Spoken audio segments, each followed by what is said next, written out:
అబ్బా! Already connect అవ్వట్లేదనుకుంటే మళ్ళీ ఈ పీక్ లెవెల్ ల్యాగ్ ఏంటండి బాబు! నిద్ర, హెడ్‌ఏక్ 2 కలిపొచ్చింది.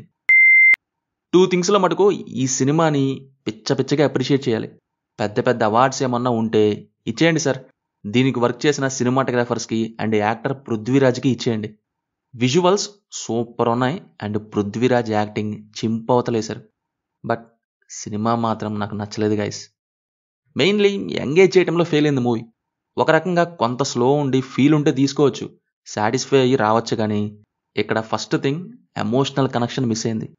ఎందుకని అడిగితే ఎంతసేపు ఫ్రేమ్స్ ఎక్కడ పెట్టాలి, ట్రాన్సిషన్ ఎలా చేయాలి, దీన్నే మైండ్‌లో పెట్టుకొని ఎమోషనల్ డెప్త్‌ని పక్కన పెట్టి ఒక్క రేంజ్‌లో అరౌండ్ 3 అవర్స్ లాగారు. Ultra rich lag pro max. నేను ఇప్పటిదాకా చూసిన ఏ సినిమా కూడా సరిపోదు. డెడ్ స్లో ఉంది.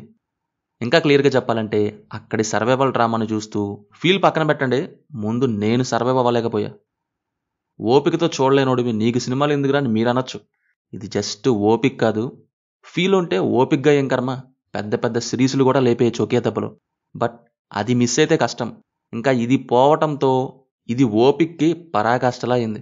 ఫీల్ లేని అంత డెడ్ స్లో నా కప్ ఆఫ్ టీ కాదు గైస్. ఈ సినిమా ఒక నవల్ని బేస్ చేసుకొని తీశారు అండ్ అదొక రియల్ లైఫ్ స్టోరీ. నవల్ గురించి నాకు తెలీదు. మరి అది చదివిన వాళ్ళకి ఇది ఎలా ఉంటుందనేది చదివి చూసిన వాళ్ళే చెప్పాలి మరి. నాకైతే ఫస్ట్ హాఫ్‌లో నార్మల్ స్టోరీయే చాలా లాగ్ అనుకుంటే మళ్ళీ ఆ ఫ్లాష్ బ్యాక్ ఒకటి పెట్టారు ఎక్కువసేపు. చాలా టైం లాగారది. అది హీరో క్యారెక్టర్‌కి ఫీల్ సైడ్ నుంచి యాడ్ చేసింది ఏం లేదు. మళ్ళీ దానికి ట్రాన్సిషన్‌లా తీసుకొచ్చారు. కొంపదీసి దానికోసం లాగారేంటా అనే ఫీలింగ్ నాకు. టెక్నికల్ సైడ్ ఎక్కువ ఫోకస్ చేశారు. మరి డైరెక్టర్ స్టోరీ చెప్పాలనుకున్నారు, విజువల్స్ చూపియాలనుకున్నారు వాళ్ళకే తెలియాలి. వెళ్ళే కొద్దీ అంతా అదే. క్యారెక్టర్ డెప్త్ కంటే వాస్ట్ ల్యాండ్‌స్కేప్స్ పై పెట్టే ఫ్రేమ్స్ డెప్త్ ఎక్కువైపోయింది. ఇక సెకండ్ హాఫ్ అయితే వెళ్ళే మార్గాన్ని మరీ ఎక్కువ స్ట్రెచ్ చేశారు. బేసిక్‌గా చూసే మనకు అర్థమైపోద్ది. అన్ని రోజులు అలా చేస్తే ఏమవుద్ది శరీరం పట్ల గానీ, కాళ్ళు గానీ, మైండ్ గానీ. కానీ ఎడారిలో ఎన్ని అడ్డంకులుంటాయో అన్నీ పెట్టేద్దాం అన్నట్టుగా అయిపోయింది. మామూలుగా లాగలేదు. ఈ విషయాన్ని పెట్టేసి చాలా స్ట్రెచ్ చేశారు. ఇదెలా అయిందంటే నవెల్‌లో లైన్ టు లైన్ దింపేశారా ఏంటి అనే ఫీలింగొచ్చింది. అండ్ ఇంకోటేంటంటే ఆయన ఎడారిలో వెళ్తున్నప్పుడు సాధ్యమైనంత వరకు ఒంటెల్ని, వాటర్‌ని యూజ్ చేసుకోవడానికి తీసుకెళ్లొచ్చుగా. అఫ్‌కోర్స్ అవి గమ్యాన్ని చేర్చవనుకోండి వాటితో ఫుల్‌గా. బట్ యూజ్ అయ్యేవి గదా కొంతవరకు.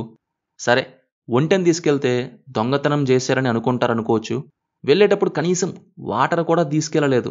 అదుంటే కొద్దిగా దూరమైనా యూజ్ అయ్యేది గదా నోరు తడుపుకోవడానికి. చాయిస్ ఉన్నా సరే సర్వైవల్‌ని పట్టుకొని మరీ టూ మచ్ చేసేసిన ఫీలింగ్. లిమిట్‌కి మించి ఓవర్ అయిపోయింది. నేనదే చెప్పేది. స్టోరీ సైడ్ నుంచి కానీ, క్యారెక్టర్ సైడ్ నుంచి కానీ. క్యారెక్టర్ రూట్ చేయటం, క్యారెక్టర్‌తో ట్రావెల్ అయ్యేలా చేయటం, క్యారెక్టర్‌లోని ఫీల్‌పై ఫోకస్ కంటే నేనిది చూపించాల్సిందే, నేను కెమెరాలో పెట్టాల్సిందే అని అదర్ వర్క్స్ ఎక్కువైపోతాయి. ఇందుకే మూవీ బోర్ కొట్టేసింది నాకు. Performances wise performer 'Prithviraj Sukumaran' జీవించేశారు. డెడికేషన్ ఎట్ పీక్స్ అంటే ఇదేనేమో. రిమైనింగ్ అయితే డీసెంట్. ఒక సాంగ్ మరీ రిపిటేటివ్ అయిపోయింది. బీజీఎం నాకు ట్రైలర్‌లో బా నచ్చింది గానీ, సినిమాలో ఏదో ఓకే ఫీల్స్. నేను చాలా ఎక్స్‌పెక్ట్ చేశాను. అక్కడ బీజీఎం అయితే అంత రేంజ్‌లో లేదు. సినిమాటోగ్రఫీ అండ్ సౌండ్ డిజైన్ అయితే టాప్ నాచ్. ఫైనల్లీ నా వరకు కనెక్షన్ లేని lag max boring survival documentary. సింపుల్‌గా చెప్పాలంటే 'స్లీపింగ్ పిల్'. ఇది అందరికీ ఎక్కేది కాదు. Especially not my cup of tea. So ఇది మరి 'Aadu Jeevitham the goat life' movie గురించి. సినిమా చూసుంటే కింద కామెంట్స్‌లో మాతో తప్పకుండా షేర్ చేసుకోండి. రివ్యూ నచ్చితే మన ఛానల్‌ని సబ్స్క్రైబ్ చేసుకోండి. Will meet in next video. Thank you. జై హింద్.